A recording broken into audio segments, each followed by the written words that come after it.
Bon, dans mes 2 dernières vidéos, j'ai essayé de vous expliquer comment est-ce que le monde, enfin je dis la clique, on va dire financière, a arrivé de prendre le pouvoir, mondial. Comment est-ce que ça se crée cette petite, on va dire, comment cette petite famille a arrivé donc dominer le monde? C'est ce qu'on appelle parfois, je veux dire, l'État profond, même si ça n'a rien à voir avec l'État, ou on les appelle, on va dire la clique financière. L'économie donc financière, elle est voilà, c'est elle qui dirige le monde aujourd'hui. La finance, l'argent, l'argent qu'on imprime à tout va, et avec cet argent-là qu'on imprime à tout va, on arrive tout à acheter. Et on imprime tellement qu'aujourd'hui, je veux dire, avec l'argent qu'on arrive à imprimer, on peut acheter que, allez, on peut dépenser que 10% de cet argent-là. Dans le monde aujourd'hui, si vous voulez acheter des bateaux, des châteaux, enfin, des caviars pour remplir des baignoires entières, ben, vous pouvez dépenser que 10%. Le reste, c'est du vent, du vent, du vent, du vent. Et donc cet argent-là, donc comme je vous ai déjà expliqué, il faut le blanchir, il faut le rentrer dans l'économie, parce que sinon, je dis, si ça sert à rien, ça sert à rien. Alors donc on a créé les banques centrales, et puis on a créé la dette. Et du coup, c'est la dette qui blanchit l'argent imprimé. Voilà. Donc aujourd'hui, tous les États sont endettés, plus ou moins. Enfin, je veux dire, plus les États étaient souverains et riches, c'est les États aujourd'hui qui sont les plus endettés. Oui, comme ça, donc, du coup, ils appartiennent, on va dire, à ceux qui leur ont prêté de l'argent, c'est le principe même. La souveraineté, c'est fini là-dessus, parce que vous savez très bien, quand vous achetez une maison donc par crédit, donc vous avez les crédits, la maison ne vous appartient pas. Donc aujourd'hui, voilà. Aujourd'hui, donc la dette sert donc, premièrement, donc s'acheter les États, en mettant à leur tête des gentils petits gars, je veux dire, avec un beau sourire en plein dedans, là, comme ça, style genre, je sais pas moi, Clinton, Obama ou Trudeau, voilà, avec ses chaussettes merveilleuses, ou même donc notre Mimi nationale, démocratiquement élue, voilà. Donc oui, oui, c'est comme ça que ça marche. Et après, donc, ben, les États, on en fait ce qu'on veut. Voilà. Et c'est aussi une façon de blanchir de l'argent. Donc il faut que les États, ils empruntent le plus en plus en plus en plus, il faut qu'ils l'empruntent bien. Donc il faut d'un côté les vider de leur industrie, chèque, et de l'autre côté de créer plein fonctionnaires, je veux dire, parce que c'est ça qui coûte de l'argent. Du coup, on fait un État, je veux dire, un appareil d'État, je dis, extrêmement haut, hein, et on paye à tout va à tout le monde. Donc il faut dépenser de l'argent, mais il faut surtout pas l'argent qui rentre dans la caisse. Voyez un peu. Donc aujourd'hui, on est sommes dans cette situation-là. Donc aujourd'hui, oui, c'est la finance qui dirige le monde. Et la finance, bon, on va dire, il est dirigé plutôt par une petite famille de banquiers, pas petite, qui est devenue très grande à force, voilà. Oui, ça partit avec 5 frères. Voilà, au début, donc, ils ont pris toute l'Europe, et après, donc, ils ont déménagé donc aux États-Unis, où ils ont inventé une idée géniale, une idée du siècle, on va dire, justement, donc la réserve fédérale. Comme je vous ai déjà dit, donc la réserve fédérale, ça n'appartient pas aux Américains. Donc, c'est une boîte privée donc, qui imprime le dollar, et les dollars, donc les États-Unis s'en servent, mais je dis, c'est pas leur monnaie. Oui, oui, oui, je dis, ils vivent bien là-dessus, mais bon, leur dette est tellement énorme que je dis, si demain on leur prête plus d'argent, ils n'ont pas de quoi payer les fonctionnaires. Et ça va être problématique. C'est d'ailleurs la même chose en France. Voilà. Donc aujourd'hui, les constats, voilà, il est comme ça. Donc, il suffit très très peu de choses pour que, je veux dire, cette petite caste comme ça de financiers devient réellement les maîtres du monde. Sauf que il y a les irréductibles russes là-bas chez eux qui n'ont, comment dire, qui n'ont pas de dette. Voilà. Oui, oui, oui, oui, ils n'ont pas de dette. Donc, si le monde financier se coule demain, ben, voilà, ils s'en sortent. Ils ont non seulement pas de dette, mais ils n'ont pas prêté beaucoup d'argent aux autres. Oui, ils ont des avoirs, d'accord, mais enfin, je veux dire, c'est quand même un peu peanuts comparé aux autres. Et d'ailleurs, j'ai eu ces avoirs-là, ils savaient très bien qu'ils n'allaient pas les récupérer, donc quelque part, ils se sont fait à l'idée qu'ils les auront pas. Voilà. Et ils se sont fait à l'idée qu'il faudra rajouter encore un petit peu plus pour donc reconstruire tout le bazar. Là. Oui, oui, les Russes, ils ont de l'argent. Ils se sont bien cachés de le montrer. Pendant, je veux dire, une vingtaine d'années, ils se sont bien donc appliqués pour relever leur économie, voilà, à l'abri du regard de tout le monde. De sorte que quand tout ça, ça a démarré, donc l'Occident était persuadé que nous allons mettre à genoux l'économie russe. Pourquoi faire? Ben, normal, pour éliminer Poupou. D'ailleurs, le fameux Poupou que j'ai jamais, moi, personnellement, vu sourire en plein dedans. Un beau sourire hollywoodien, là-bas, non, on ne connaît pas. Comme quoi, je veux dire, ça, c'est la preuve même que c'est pas démocratique. Alors, Poutine sourire en plein dents, non. Donc, c'est pas démocratique, la preuve. Les droits de l'homme, vous voyez, je veux dire, ça résout parfois peu de choses. Les droits de l'homme, selon moi, c'est, je veux dire, c'est de manger à sa faim, donc d'avoir une maison bien chauffée, d'avoir une, je veux dire, une sécurité pour, je dirais, pour, pour les enfants et pour vous-même. Voilà. Il suffit de peu de choses. Non, non, non, non. Aujourd'hui, les droits de l'homme, c'est pas ça. Les droits de l'homme, on sait pas ce que c'est, mais en tout cas, on sait que là-bas, il y en a pas. Et d'ailleurs, on sait pas du tout ce qu'il y a et ce qu'il y a pas là-bas. On est obligé de croire sur parole parce que, je veux dire, on a supprimé tous les médias. Comme quoi, surtout pas qu'on apprenne qu'on s'en sort pas si mal que ça quand on a une stabilité, je veux dire, dans un pays. Mais non, chez nous, on n'appelle pas ça stabilité, on appelle ça donc les dictateurs. Voilà. C'est normal, il faut qu'on change donc tout le temps donc des élections comme ça. C'est les nouveaux qui arrivent, donc ils n'ont pas encore eu le temps de voler, donc ils se mettent à voler, donc on recrée la corruption, donc etc. etc. Donc on est toujours dans ce truc-là, on va noyer les pays. Donc aujourd'hui, on est dans une situation, donc on a donc les Russes qu'on a failli donc mettre à genoux, mais ils se sont pas mis à genoux. Et comme c'est là-dessus qu'on a compté, aujourd'hui, comme on dit, on est mal. Mais enfin, l'Occident, il est toujours persuadé qu'il peut vaincre les Russes, donc il ne cède pas. Il y en a qui ont compris que ça va être difficile, il y en a qui l'ont toujours pas compris.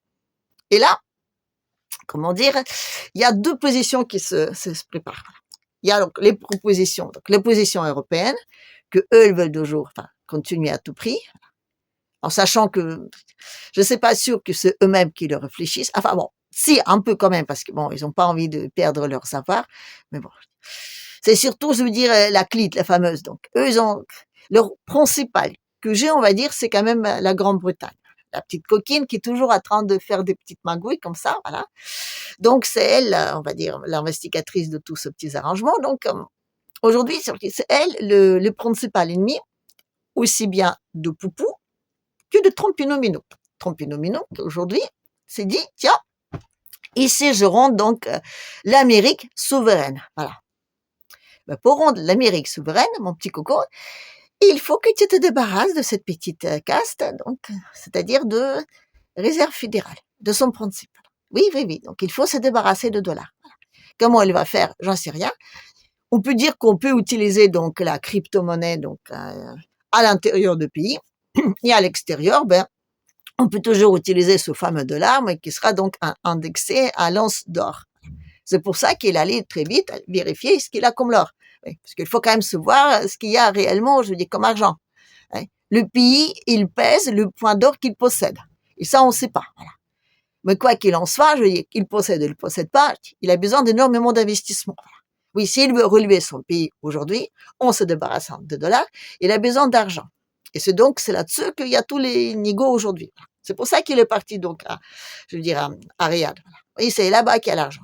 Et c'est aussi ce qu'il leur propose Poupou. Voilà. Parce que dans leur bande de négociateurs, il y a un nouveau personnage qui est apparu, qu'on n'a jamais vu, mais qui s'occupe principalement donc des investissements. Voilà. Oui, donc aujourd'hui, on est en train de parler d'argent. Oui, et l'Europe n'est pas conviée parce que l'Europe, elle est plutôt de l'autre côté. L'Europe, elle veut qu'au contraire, on utilise donc la crypto pour donc détruire, éliminer, on va dire, la masse monétaire, voilà. Comme ça, on dit, oups, on n'a pas appuyé sur le bon bouton, voilà. Et tous les gens qui ont investi là-dedans, donc, ouais, ça réduit. Oui, parce qu'on a besoin de réduire la masse monétaire aujourd'hui. Ou on réduit donc l'argent, voilà, et oui, ça va être catastrophique pour beaucoup de gens. Ou alors, on enlève le dollar. Et ça va être catastrophique pour beaucoup de gens aussi. Bon, dans un cas, on va dire, ça va être catastrophique, mais on reste en vie. Dans l'autre cas, on sera quand même obligé de faire la guerre. Voilà. Mais bon, je dis ça, comment dire, à nous de choisir. Hein. Est-ce qu'on est pour nos valeurs ou est-ce qu'on est pour notre vie? Bref, aujourd'hui, quand on écoute beaucoup de Français, parfois, je m'interroge. Enfin, peut-être qu'un jour, il faudra effectivement prendre des armes et d'aller donc défendre la patrie parce que les Russes sont vraiment juste à la frontière. Tu dis, quand même, les connaissances géographiques, c'est quand même pas encore top, top, top. Mais bon. Enfin, les solutions qui se proposent donc à nous aujourd'hui, ben, il y en a pas tout le monde. Parce que, vous voyez, Trompino-Mino. Si, par exemple, il va dire, c'est les mondialistes qui prennent le haut. Mondialistes, on va dire la caste financière, d'accord? Ben, Disons que ils seront obligés de déduire, donc réduire la masse monétaire. Donc, je veux dire, c'est les cryptos qui flashent. Et du coup, la crypto flash, ça fait, comment dire, un gros coup comme ça sur la classe du moyenne. Et surtout, ça fait comment dire, une grosse césure dans les pays. Ce qui fait qu'il y aura des États qui voudront sortir, les autres pas, vous voyez. Déjà en Californie, vous voyez, les faits qu'il ait fermé le truc aux immigrés, ça pose un problème. Et c'est d'ailleurs ça la raison de la guerre de sécession, vous voyez. Oui, à un moment donné, donc il y en a du Nord, les mecs du Nord, ils ont dit, tiens, on va arrêter l'esclavage. Et l'esclavage était utile aux mecs du Sud. Les mecs du Sud, ils se sont levés pour dire, non, on veut nos esclaves pour faire du commerce. Mais les mecs du Nord, ça les arrangeait pas. Parce que du coup, eux, comme ils n'avaient pas d'esclaves, ça leur donnait une chance d'être à peu près au même niveau que les mecs du Sud. Donc la guerre de sécession. Donc oui, aujourd'hui, quelque part, les émigrés, c'est un peu comme des esclaves. Donc oui, la Californie n'a pas être contente.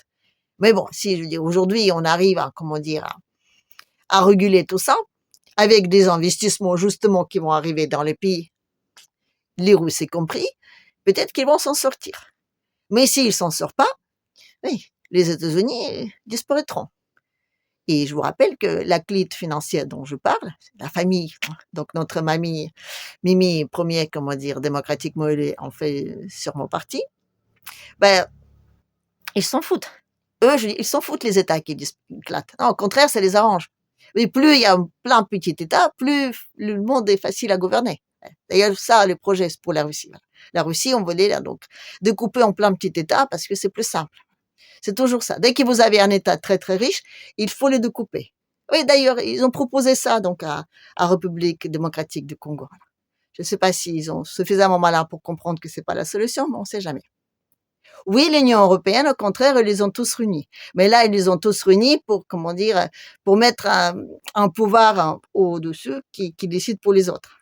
Oui, la France, aujourd'hui, elle a perdu sa souveraineté de partout. Il n'a plus de souveraineté énergétique, il n'a plus de souveraineté donc économique, il n'a plus de souveraineté financière et il n'a plus de souveraineté même concernant la bouffe. Oui, le dernier point qu'on essaie d'éliminer, c'est, on va dire, les paysans. Oui, à partir du moment quand le peuple, il n'y a plus d'industrie, plus de, comment dire, d'énergie, il n'y a plus rien à bouffer, croyez-moi, il ne moufte pas. Et la solution, ben, je vous le dirai bien, mais elle ne va pas vous plaire. C'est là on pose, on va dire, de vivre sous la domination de certains dictateurs sanguinaires. Mais de toute façon, c'est à ça que ça va revenir. Oui, même si vous y croyez pas aujourd'hui, ça se peut que ça va revenir. Parce que je veux dire, à un moment donné, il n'y a pas de choix. Voilà.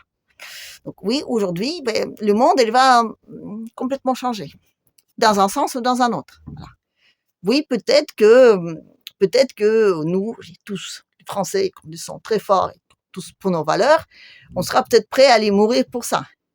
Ou on va mourir tous pour nos valeurs, ou on va survivre, mais survivre, comment dire, avec beaucoup de difficultés de recommencer à zéro. Parce que oui, aujourd'hui, tous ceux qui sont très très riches dans un pays, ben, demain, je veux dire, ils seront, on va dire, au chômage en sachant rien faire. Et c'est l'artisanat français, oui, s'il en reste encore un tout petit peu, qui va finalement de relever le pays. Il faudra le industrialiser, ça va pas être facile. Non, pas du tout. Vous savez, je suis allée donc à Montrouge, donc voir une expo. Voilà. Il y a donc exposition de jeunes artistes donc à Montrouge tous les ans. Et là donc je vais pas tous les ans, mais pas de temps en temps. Donc je suis allée et il y avait beaucoup de scolaires, beaucoup de scolaires. Et donc les enfants étaient assis sagement donc à écouter donc les jeunes filles ou les jeunes hommes qui expliquaient les œuvres d'art ici. Et il y en a donc une qui montrait une œuvre d'art donc avec des hommes qui étaient enchaînés par le cou, enfin tout ça. En demandant aux enfants, donc montrant l'œuvre, en disant voilà, là on voit des ouvriers. Est-ce que vous savez ce que c'est un ouvrier? Silence. Les enfants, enfin, vous avez déjà entendu ce mot, les ouvriers. Enfin, quand même, ça vous dit rien? Donc, il y en a un qui lève la main. Oui, vas-y. C'est des employés qui travaillent à la maison. Oui, mais encore, vous voyez, ils peuvent aussi donc travailler à la maison, mais ils peuvent aussi sortir et travailler, on va dire, dans les entreprises qui fabriquent des choses. Il y en a un, oui, des usines. Oui, des usines, voilà. Vous savez que ça existait, des usines, voilà. Les usines, hein, travaillaient les ouvriers. Alors, les ouvriers, ben, c'est des pauvres gens qui n'avaient pas la même chance que vous tous, là, donc d'aller à l'école, d'apprendre des choses. Donc eux, ils étaient obligés donc d'aller travailler à la chaîne, de faire un travail très difficile. Leur vie était... Non, ben, attends, j'étais là, à un moment donné, j'ai dit, non, ben, est-ce que vous réalisez à quel point c'est complètement, enfin, je veux dire, discriminant. Enfin, je veux dire, attendez, là, ça va pas, quoi. Ça veut dire quoi? Je veux dire, vous réussissez à l'école, sinon vous allez être obligé de travailler à l'usine. Attendez, là, c'est avec ça qu'on veut réindustrialiser la France? C'est quand même dingue, ça. Non, c'est pour dire qu'on a une nouvelle génération, des mômes de 9 ans. Pour eux, donc déjà, le mot ouvrier, voilà. Ah oui, c'est des gens qui travaillent à la maison, voilà. D'accord? Et puis après, je veux dire, vous avez des gens qui leur expliquent que de travailler de ses mains, c'est parce que vous êtes mauvais à l'école. Ouais. Donc, comme je vous dis, on aura beaucoup, beaucoup, beaucoup de boulot. Voilà. Beaucoup de boulot déjà dans nos têtes. Et oui, c'est vrai que ça va pas être facile. Oui, le monde, il va entièrement changer, mais c'est comme ça. C'est que comme ça qu'on arrivera à quelque chose. Voilà. Et on sera obligé de passer par ça, qu'on sera obligé de faire la guerre aux Russes ou pas. Forcément. Dans un sens, on aura peut-être un peu plus de gens, dans l'autre, un peu moins. Mais on sera obligé de passer par là parce que, je dis, on est arrivé à un stade où, voilà, la guerre d'Ukraine, c'est une conclusion. C'est pas ça le but. Voilà. La guerre d'Ukraine, c'était un instrument. Enfin, c'était, comment dire, un gros boulet qu'on lançait en Russie en disant qu'il va bien mordre là-dessus. Et du coup, on va lui poser plein de sanctions, on va la mettre à genoux et on va aller la dépouiller. Mais bon, vous pouvez toujours dépouiller le monde. Je dis, à un moment donné, quand je dis, le truc financier, je dis, il se mange lui-même. Oui, à un moment donné, forcément, on arrivera au bout. Donc, ça nous plaît ou pas, oui. Le monde, on va dire, ce système-là est arrivé à sa fin. Il y a des pays qui le comprennent, il y en a d'autres qui le comprennent pas. En Europe, visiblement, on le comprend toujours pas, donc on va lutter jusqu'au bout. D'autant plus que, je veux dire, tous les gens qui nous gouvernent, je dirais, ils en profitent sacrément du système. Donc, ils sont pas du tout prêts à, je veux dire, changer. Donc oui, aujourd'hui, on va encore, je veux dire, en entendre parler de ceci, de cela et tout ça. Et des méchants Russes, agresseurs. Voilà. Oui, c'est normal. De toute façon, ils sont payés pour. Alors, ça peut pas changer. Mais c'est même pas qu'ils sont payés pour, c'est que pour eux, donc, les systèmes qui changent, ça va trop les changer. Voilà. Et nous, oui, bah, on croit à ça, parce que, quand même, hein. Voilà. Et je vous rappelle que l'histoire des Ukrainiens, tout le monde s'en fiche, quoi. Oui, oui, on est toujours là de dire qu'on parle mal, oui, mais quand même, ils ont agressé et tout, mais personne ne connaît l'histoire. Je vous avais déjà parlé de la carte de Macron qu'il a montrée. Oui, il a montré à l'envers, d'accord. Enfin, surtout, je veux dire, il a montré donc 12 endroits que les Russes ont envahis en 2014, selon lui, en disant que voilà, il y en a là et là, en montrant justement donc en bas la Crimée et là-haut donc Lugansk et Donetsk. Les territoires d'auxquels justement on a justement parlé dans les accords de Minsk qui dit que soi-disant il n'était pas respecté. Mais les mecs, si pendant 8 ans tu étais porté garant sur ces deux territoires-là en disant qu'ils étaient déjà pris en 2014, ça veut dire que tu connais rien au dossier, quoi. Rien du tout. Mais le pire dans tout ça, c'est que moi j'ai écouté tous les autres, des complotistes, des pas complotistes, hein, de ceux qui sont dans l'opposition réelle ou dans l'opposition, on va dire, fictive, tous ces gens-là, il n'y en a pas un qui se levé. Même Asselineau, on n'en a pas parlé. Et donc, je me suis dit, les mecs, vous connaissez tellement pas ce dossier que c'est absolument, je veux dire, ça montre bien que vous avez rien à foutre. Non, non, non, non.